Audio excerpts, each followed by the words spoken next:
안녕하세요. 오랜만에 뵙는 것 같으네, 우리 시청자 여러분들. 오늘은 대전 지역에서 최근에 화제가 됐고 이슈를 몰고 다니셨던 분을 어렵게 저희 회사 스튜디오로 모셨습니다. 인재 영입 6호 황정아 박사님을 저희 스튜디오에 모시고 오늘 황 박사님에 대해서 자세한 내용, 자세히 우리 유권자들이나 우리 시청자들이 잘 모르시는 부분들에 대해서 좀 여쭤보고 궁금한 점 대신 제가 한번 여쭤보겠습니다. 반갑습니다. 네, 반갑습니다. 예. 박사님이 대전에서 한 30년 사셨다고요? 네, 언제부터 맞습니다. 사셨습니까? 제가 고향은 음, 태어나기는 전라남도 여수의 음, 바닷가에서 네. 태어났고요. 그리고 이제 전남과학고등학교 거쳐서 예, 그리고 대학 때부터 카이스트 물리학과 나왔기 때문에 예. 제가 학부 95학번인데 95년도부터 대전에서 현재까지 살고 있습니다. 아, 네. 주로 유성을 지역구에서 사셨다고 쭉 그러네. 유성을에 살고 있습니다. 네. 유성을에서만 30년 사셨답니다. 네네. 자, 그래서 유성을하고는 상당히 인연을 갖고 계신 분이고 그렇기 때문에 한간에서 최근에 이제 전략 공천된 부분에 대해서 연고도 없는 분을 공천한 게 아니냐 이런 얘기들도 있는데 그게 사실이 아니다라는 걸 지금 사전에 한번 명쾌하게 설명을 드리고 시작을 하겠습니다.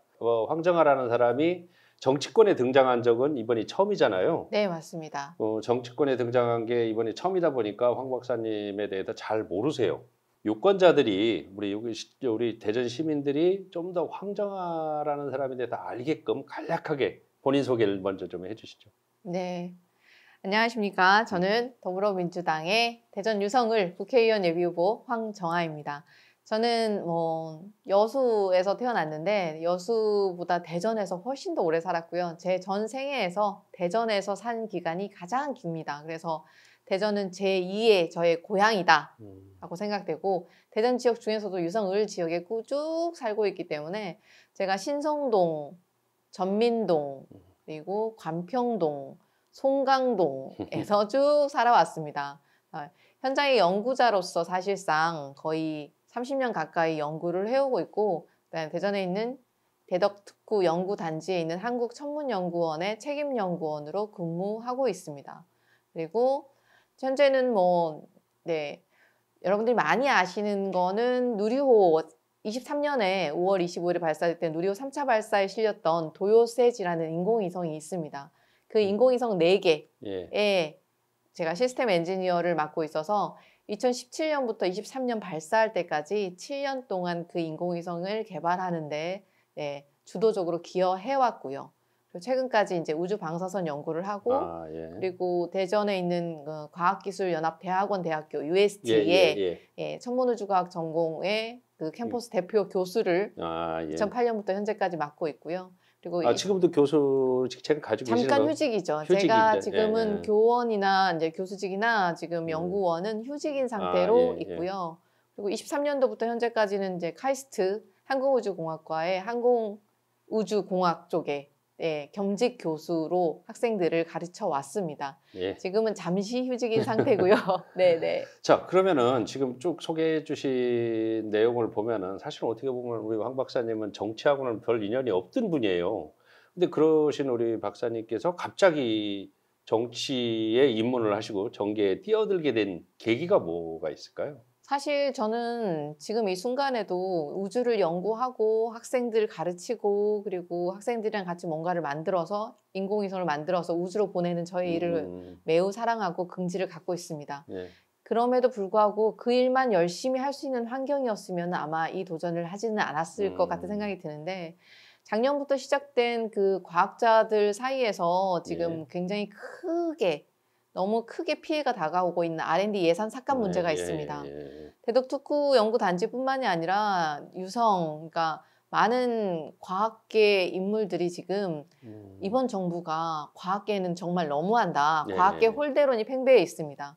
과학기술 R&D 예산이 우리가 과학기술 R&D를 그러니까 연구개발을 시작한 이후로 처음으로 24년도에 예. 마이너스 14.7% 삭감이 되었습니다. 예. 그 후폭풍이 지금 현장에서 너무너무 네. 크게 다가오고 있거든요. 네. 그래서 많은 연구자들이 사실상 무기력함과 자괴감에 시달리고 있습니다.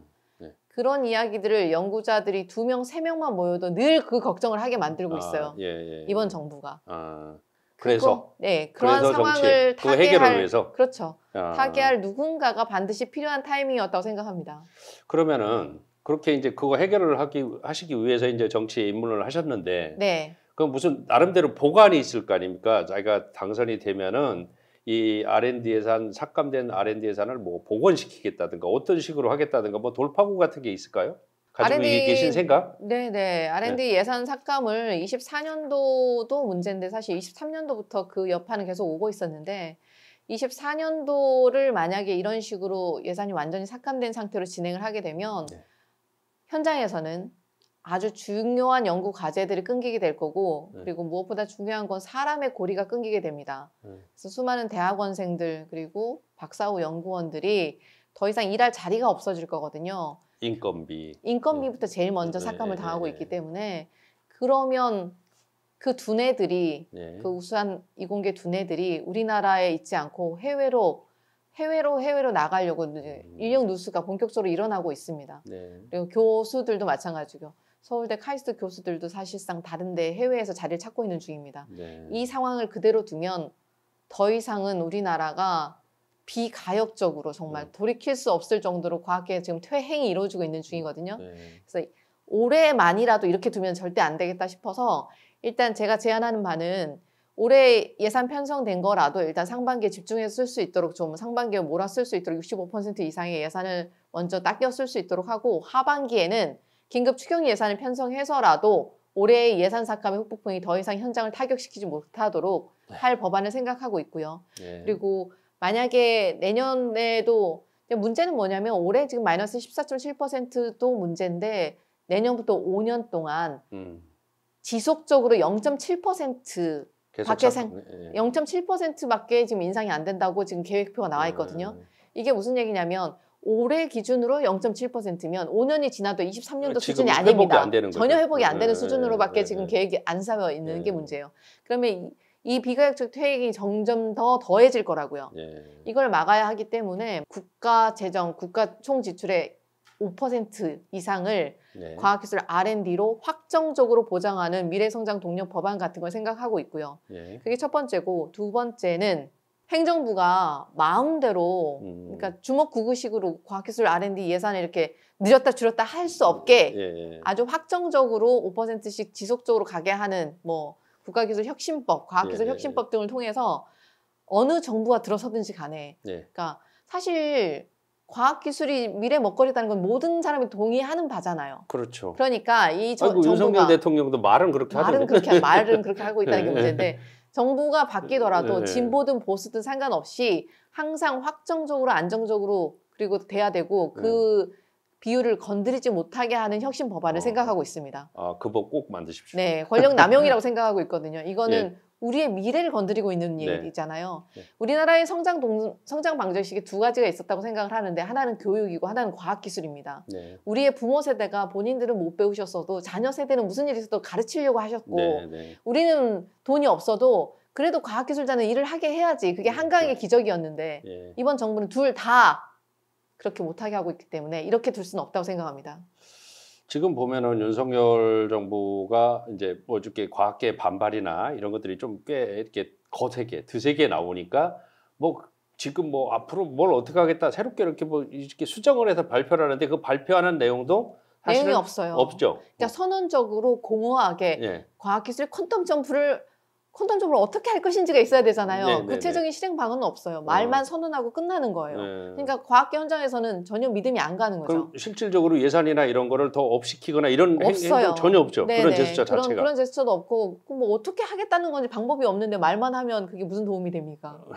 그러니까 삭감된 채 형성된 예산은 그대로 놔둔 채 말로만 뭐 2000 몇 년도에 뭘 어떻게 하겠다, 뭘 어떻게 하겠다 이렇게 얘기하고 있는 거죠. 구체적인 실행 계획이 없는 상태에서 무엇을 올려보겠다 이렇게 말만 선언적으로 하는 건 매우 공허하게 들릴 뿐이고요. 현장의 연구자들에게 전혀 와닿는 말이 아닙니다. 그럼 지금 현재 연구단지 내 학생들이나 뭐 최근에 우리 기자 중에 누가 연구단지 취재를 갔는데 젊은 연구원들이나 학생들이 분노감이나 상실감이 엄청나다고 그러는데 그 엄청납니다. 분위기를 간단하게 좀 설명 좀 해주세요. 현장의 연구자들한테서 그런 소리를 제일 많이 듣고 있는데 네. 일단 저같이 이제 중견 이상의 이제 경력이 되시는 중견 연구자들이나 아니면 네. 출연연에 정규직으로 계시는 분들은 국가에서 이제 예산을 삭감한다 하더라도 하던 일에 과제가 지금 끊기는 거라서 네, 이제 네. 연구에 일손을 놓아야 되는 문제가 생기는 거.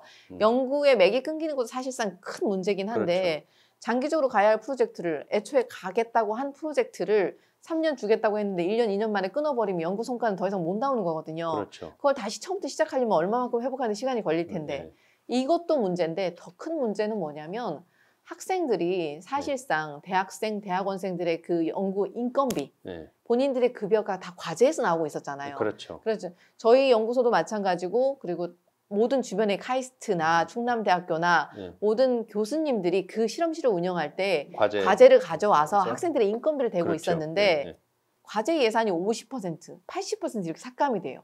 지금요? 네. 그러면 그 학생들 하지 말란 얘기네. 하지 말란 네, 얘기죠. 네. 그래서 학생들의 인건비를 원래 주 5일 근무제인데 너는 주 이틀만 나와 이런 네, 식으로 네. 권고하고 있고요. 네. 그래서 졸업을 특히 대학원생들이 문제가 대학원생이 되고, 큰 문제죠. 네, 네, 대학원생 네. 인건비가 안 나오니까, 안 나오니까. 일을 하지 말래? 아니면 조금 더 빨리 졸업을 하는 것이 어떻겠니? 이렇게 권고하고 있고요. 그러면 대학원생들이 사실은 연구에 어떻게 보면 핵심 인력이잖아요. 맞습니다. 그 사람들이 사실상. 실무적인 걸 다 하잖아. 네, 아시다시피 네. 그 대학원생이나 아니면 박사후 연구원들이 제일 가장 왕성하게 네, 일을 네, 할 때잖아요. 네. 그들의 사실상 그들이 일을 할 없어지잖아. 의지가 없어지고 사람을 네. 순로스를 지금 시키고 있는 거예요. 그 사람들의 인력이 누수되고 네. 그 사람들은 다른 분야로 가려고 하고 네. 그러면 이 사람들의 끊긴 이 고리는 어떤 식으로 되돌릴 것인지 이게 더 큰 문제고 그리고 그 대학원생들 선배님들의 처우를 보고 있는 이공계 학부생들은 어떤 심정일까요? 그렇죠. 이게 참담한 대학원생을 대학으로 굳이 대학원을 가야 할까? 갈 이유가 없어지죠. 어디 취직이나 해야 되겠다 네. 이렇게 생각을 하는 대학생들도 그러면 대학원을 안 가고 그러면 다른 분야로 취업을 해야겠네 이렇게 생각하게 만드는 정부라는 거죠 지금. 하여튼 지금 심각한 상황이고 맞습니다. 심각한 상황인데 뭐 언론 기존의 언론들은 별로 그렇게 관심이 없어요. 그 분야에 관심도 없고 그냥 지금 그 이 예산 갖다 어디다 쓰려고 하는지는 자세히 모르겠습니다. 어디다 그 가장 중요한 예산을 어디다 갖다 쓰려고 삭감을 하고 이렇게 연구원들 우리나라 핵심 기술 중추 인력들을 낙담하고 상심하게 했는지 저도 궁금합니다. 그래서 우리 황정아 박사님 같은 분들의 역할이 진짜 중요하고 이런 분들이 꼭 국회로 진출하셔야 된다고 생각을 합니다. 그 다음번에 이제 지금 사실은 우여곡절 끝에 전략공천 받으셨지 않습니까? 그런데 이게 거기가 이제 민주당 5선 의원, 아주 그 상당히 그쪽에서만 5번을 국회의원을 한 사람이에요. 이상민 의원하고 이제 그 맞붙게 되는데 이 어떻게 보면 그 이겨야 되거든. 이 선거를 이겨야지 1등만 있는 게 선거잖아요. 항상 1등만 하셨을 것 같은데 그 이상민이라는 사람이 당적을 옮긴 행동에 대해서 어떻게 생각하시는지 하고 이상민을 이기기 위한 전략이 있다면 어떤 게 있을까요? 일단 뭐 제가 유성을 지역에 거의 30년 가까이 살아왔기 때문에 이제 국회의원 이상민 의원에 대해서는 뭐 이제 계속해서 지역 발전을 위해서 많은 일들을 기여를 해오셨고 다른 많은 일들에 이제 해주신 것을 알고 있습니다. 그럼에도 불구하고 아마 제가 연구자여서 그렇지 대덕특구 연구단지에 있는 그 연구원들을 긍지를 갖게 하는 그런 정책에는 좀 미흡했다는 생각이 들고요. 그리고 또 뭐 최근에 이제 이렇게 옮기시고 이런 과정에서 많은 분들이 지역민들이 좀 실망하는 의견이 있다라는 것을 알고 있습니다. 그리고 이제는 좀 바꿔보자. 새 바람이 필요하다라는 지역 민심을 많이 제가 듣고 있고요. 그러기 위해서 이제 제가 새로운 얼굴, 새로운 정책, 새로운 바람으로 많은 이제 지역민들의 그런 바램을 제가 충족시켜줄 그럴 정책을 들고 나와야 된다고 생각합니다. 그러나 저는 현장에 있는 연구자로서 평생을 살아왔기 때문에 현장의 과학자들이 무엇을 원하는지 어떻게 해야 뭐 이 문제를 해결할 수 있을 것인지 그러니까 현장 밀착형인 모든 문제 제기와 그다음에 대안 제시가 가능할 것이라고 생각을 합니다. 그리고 제 주위에 제 동료들 그다음에 선후배님들, 제자들, 그러니까 많은 분들이 이제 네. 제가 된다면 어떤 일을 해줬으면 좋겠다는 얘기를 많이들 해주시고 네, 계시고 네. 정책 제안도 많으시고 그다음에 지역민들도 어제 제가 많이 만나 뵈었는데 이제 노인회나 뭐 장애인 복지회나 청소년 수련관이나 아니면 네, 네. 새마을공고나 많은 다양한 목소리들을 제가 듣고 있습니다. 네, 네. 그분들이 원하시는 지금까지 이루어지지 않았던 많은 지역의 현안 문제들을 다 녹아내는 정책으로 곧 찾아뵐 예정입니다. 일단 우리 유권자들한테 이제 방금 아주 포괄적으로 말씀하셨는데 뭐 네네네. 이렇게 아주 탁 핵심 포인트만 탁 찍을 수 있는 공약이 있다면 한두 가지 뭐 어떤 것들이 있을까요? 저는 신의를 중요하게 생각하는 사람이고요. 제가 뱉은 말은 지켜야 한다고 생각합니다. 보통의 정치인들이 일단 표를 얻기 위해서 일단 지르고 보거든요. 지르고 보는데 우리 황 박사님은 그러기보다는 신중하게 네, 연구원답게 네. 디테일하게 세부 사항을 다 점검해서 나중에 발표하신답니다. 네, 네. 우리 유권자분들께서 잘 기억하고 계셨다가 나중에 저희 굿모닝 충청이 우리 황 박사님 공약 사항을 자세히 보도 다시 해드릴게요. 네, 또 아, 불러주시면 기꺼이 와서 자세히 설명드리겠습니다. 네, 알겠습니다. 자, 이게 이번 선거가 어찌됐거나 이제 이제 이상민 현 5선 의원하고 우리 황 박사님하고 두 분의 어떤 대결이란 말이죠. 그럼 유권자들이 어떤 식으로 두 사람을 지켜봐줬으면 좋겠는지 그런 부분을 간단하게 설명을 해주시죠. 황정아의 어떤 모습을 좀 봐주셨으면 좋겠다. 네, 네, 네. 네. 저에 대해서 말씀을 드리면 저는 일이 되는, 그러니까 저는 현장에서 엔지니어로 거의 30년을 살아본 사람이기 때문에 어떤 일에 결과물이 있는 일들을 해온 사람입니다. 인공위성을 쭉 개발해왔고요. 학생들을 길러서 박사를 만드는 일을 해왔던 사람이고요. 네. 연구 논문을 쭉 썼던 사람이라 일이 되도록 추진하겠습니다. 항상 현실에 기반하고 사실에 기반할 거고요. 네. 그리고 모든 분들이 이제 정치에 실망하고 있는 게 뭐냐면 양극단으로 너무 흘러가고 혐오, 정치의 환멸을 느끼게 하고 정치인들이 자기의 말을 지키지 않고 그게 제일 큰 문제인데 저는 그런 정치인과는 완전히 다릅니다. 저는 완전히 현장에서 일을 해본 경험으로 성공시켜본 경험이 많기 때문에 항상 합리적이고 객관적이고 이성에 기반한 정책을 제안을 할 것이고요. 실현 가능한 정책으로 여러분들 만나 뵙겠습니다. 그래서 유성을이 제가 30년 동안 살아온 유성은 과학도시라고 말하기는 지금 많이 부족한 상태입니다. 다른 지역의 경기나 서울이나 뭐 다른 지역에 새로 생기는 과학도시에 비하면 첨단이라고 불리기 약간 미흡한 면이 있기 때문에 다시 한번 과학도시 유성이 재도약하기를 바랍니다. 제 2의 고향인 유성이 제대로 혜성처럼 등장한 저처럼 혜성처럼 등장하는 최첨단 과학도시로 거듭나는 걸 보여드리겠습니다. 아유, 고맙습니다. 제가 말씀만 들어도 확 속이 뚫리는 것 같아요. 감사합니다.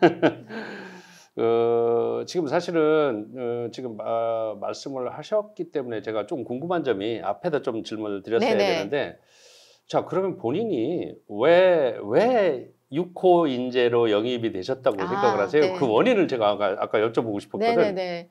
더불어민주당에서 아마 그러니까 이번에 영입 인재들을 몇 면을 보시면 각 분야의 전문가들이십니다. 기후위기, 그리고 혁신경제, 복지, 교육, 과학기술. 그러니까 이번 정부가 참 못하는 면이 많은데 그런 분야의 전문가들만 각 분야의 그 문제를 해결할 만한 해결사 각 분야에 정말 누가 보더라도 전문가로서는 손색이 전혀 없는 그리고 제대로 일에 성과가 있어 본 전문가들을 영입하고 있다고 생각하거든요. 그러니까 과학기술계에 지금 영입된 인재가 저라는 거죠. 그래서 저는 더불어민주당에 왜 황정아였을까요?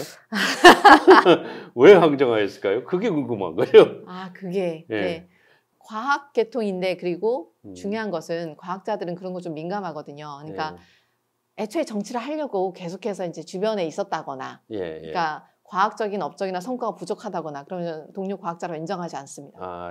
과학 계통에 있으면서도 과학자로서의 성과도 분명히 있어야만 해요. 그래야 동료 과학자들의 인정을 받을 수가 있는 분위기거든요. 폴리패스는 전혀 안 됩니다. 전혀. 그렇지 않은 분들 중에서 골랐다고 생각을 합니다. 왜냐하면 왜 저한테 영입 제의가 왔냐고 궁금해하시는 분들 되게 많은데 그러면서 제가 이제 혹시나 정치에 쭉 줄이 있어서 누군가랑 못 들어봤어요. 소통을 해서 이렇게 황정아라는 사람 이름을 처음 들어봐요. 저도 기자 생활 되져서 40년 가까이 한 사람이거든요. 맞습니다. 처음 들어보는 분이에요. 맞습니다. 그러니까 정치를 하려고 마음먹었다거나 정치의 의지가 일말이라도 있었던 사람이 전혀 아니고 예, 그래서 궁금한 겁니다. 현장의 연구자로서도 충분히 행복하고 충분히 만족하고 자부심을 갖고 연구하던 사람이고요.